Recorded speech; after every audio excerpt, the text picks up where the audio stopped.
সবার প্রতি আন্তরিক প্রীতি ভালোবাসা এবং শুভেচ্ছা জানাচ্ছি। তৃতীয় শ্রেণীর সোনামণিরা, তোমরা কিন্তু পাঠ দেখো না, দু একটা পাঠ একটু বেশি দেখছো। এই অঙ্কগুলি তোমরা কেন দেখো না? প্রশ্নের অঙ্ক তো তোমাদের ব্রেন খাটায় করতে হয়, যে অঙ্কটা কেন গুণ হবে, কেন যোগ ভাগ হবে, কেন যোগ হবে, কেন বিয়োগ হবে। এই জিনিসটা যদি তুমি বাই করতে পারো তাহলে তো তুমি অঙ্কের ট্যালেন্ট হইলা। তো যেহেতু এটা প্রশ্ন অঙ্ক, সেগুলো তোমাদের দেখা অবশ্যই উচিত, যে কেন গুণ বা কেন ভাগ হচ্ছে। তা ঠিক আছে, আমি আজকে দিয়ে দিতেছি, তোমরা না দেখলে আমার পাঠ দিতে হবে। আমি তো আর পাঠ না দিয়ে, আমি বলছি সব পাঠ দিব। তা আশা করি যারা দেখো না সব পার্টি দেখবা, আজকেও দেখবা। তাহলে ঠিক আছে, আমার পার্টির দোষ চলে যাই। আমরা এই 89 পাতার 4-এর অঙ্কটা পর্যন্ত করছি, কিন্তু আমরা 5-এরটা করি নাই। 5-এর অঙ্কটা কি হবে দেখি। ফয়সাল প্রতি মাসে মানে কি এক মাসে 120 টাকা বৃত্তি পায়। হ্যাঁ, 12 মাসের বৃত্তির টাকা থেকে, তো এক মাসে যদি 120 পায়, 2 মাস তার ডাবল পায়, 3 মাসে তার 3 গুণ পায়, 4 মাসে তার 4 গুণ পায়, 12 মাস তার 12 গুণ পায়। আমি বলছি একেরটা দিয়ে বেশি ডাবে করলে সবসময় গুণ হয়। তো 12 মাসে যা পায় তা থেকে সে তার বোন বিনাকে 120 টাকা দিয়া দেয়। তা দিলে 120 টাকা, দিলে 120 টাকা বিয়োগ হয়ে যাবো, মাইনাস হবে। তা কেন বিয়োগ হয় তোমরা নিশ্চয় এতদিনে বুঝতে পারছো, যোগ বিয়োগ গুণ ভাগ কেন যোগ হয়, কেন তার কাছে কত টাকা অবশ্যই থাকে। তাহলে আমরা এটা করে ফেলাই একটু। তোমরা নিজেরা পারলে নিজেরা করবা, সমস্যা নাই। নিজেরা যদি বুঝা করতে পারো তাহলে অনেক ভালো। তাহলে আমরা দেখি ফয়সাল প্রতি মাসে মানে এক মাসে, হ্যাঁ, ফয়সাল লিখে দিই না, ফয়সাল লিখে একটা দাগ দিয়ে দিই, কারণ এক লাইন লিখতে গেলে হবে না। তাই ফয়সাল লিখে আমরা একটা দাগ দিয়ে দিলাম।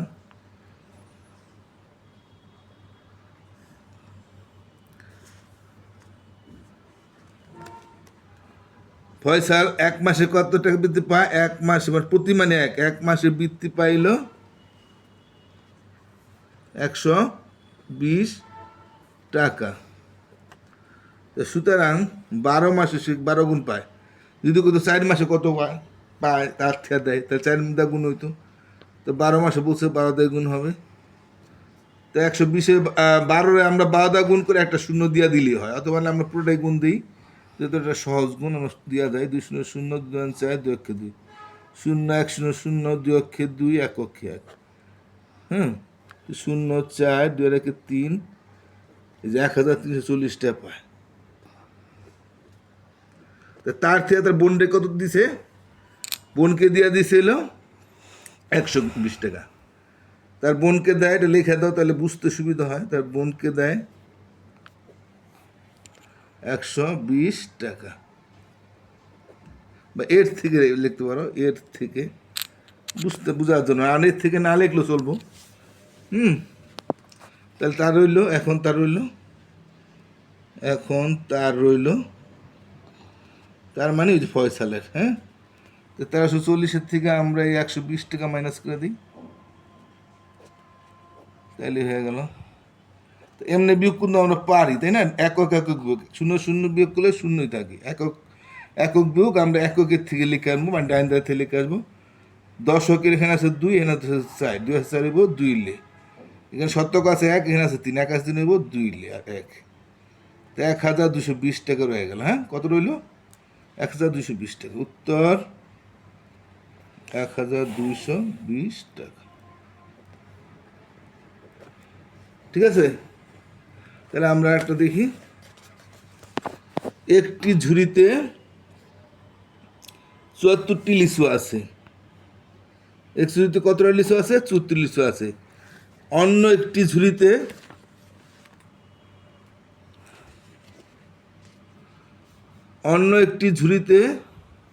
70টি লিচু আছে।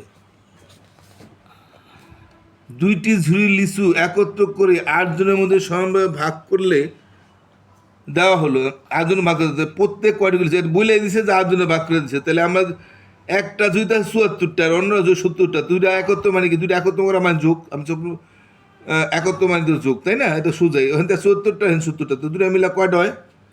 তাই আমরা বাই করে ফেলে তারপরে আমরা 8 জনকে ভাগ করে দিচ্ছি, 8টা ভাগ করে দিয়ে দেবো। তাহলে 6 নম্বরটা, একটি ঝুড়িতে আছে কত? একটি ঝুড়িতে লিচু আছে 74টি। আর অপর একটা ঝুড়িতে আছে অপর এক ঝুড়িতে লিচু আছে 70টা। তো দুইটা একত্রে কয়টা আছে? তো 2 ঝুড়িতে আছে, সুতরাং 2 ঝুড়িতে আছে বা 2 ঝুড়িতে একত্রে আছে। একত্রে লিখতে পারো না, লিখলে কোনো সমস্যা নাই। একত্রে আছে তো যোগ, তাই না? 4 7 14 এতটি। এনে যোগ চিহ্ন দিছি, না দিলেও কোনো সমস্যা নাই। 140টি না? তো এটা আমরা 140 ভাগ বলে দিচ্ছি, প্রশ্নের মধ্যে একজনে পাবে তা 8টা ভাগ দেয়। তার চেয়ে আমি একটু স্ট্যান্ডার্ড নিয়মে করো। তাহলে 8জনকে দিবে এই 146টি। হ্যাঁ, সুতরাং একজনকে কত দিবে? 108 ভাগের 1 ভাগ নাকি? এভাবে এই ভাগটা এভাবে পারবা? হ্যাঁ পারবা। 8 অক্ষে 8, 14-এর মধ্যে প্রথমে 1 ঘর সমুদ্র 2 ঘর নিলাম, থাকে 6, 64, 8টা 64, 8টি। যদি তাই না পারো এভাবে করে দেখাও। 8 অক্ষে 8, এক সংখ্যা নিবা, কারণ এক সংখ্যা ছোটো, 2 সংখ্যা 14 নিবা, 2 বার দিলে বেশি হয়ে যাবো। 8 6 44, 8 64, ঠিক আছে? 18টি। উত্তর 18টি নাকি? তো বুঝতে পারছো? আরেকটা করি, তারপর শেষ করে দিই। 3 নম্বরটা কি আছে? একটি ঝুড়িতে, এটা তো করলামই, 6 নম্বর। 7 নম্বরটা, সুরমা প্রতি ডজন 120 টাকা দরে। প্রতি ডজন কিন্তু, হ্যাঁ, প্রতি মানে এক ডজন মানে 12টা। এখানে আমার 12টা বাই করতে হবে কিনা আমি জানি না, দেখি। সুরমা প্রতি ডজন 120 টাকা দরে 6 ডজন কিনছে, তাহলে আমার এখানে এক ডজনে 12টা বাই করার দরকার নাই, কারণ হেন ডজন দুইটা। এখানে যদি কইতো যে এখানে 1 ডজনকে এখানে যদি 120টা দিত বা 10টা দিত, তাহলে আমার আবার 1 ডজনে 12টা আমরা এটাই বাই করতাম। এখন দরকার নাই, প্রতি মানে 1 ডজন।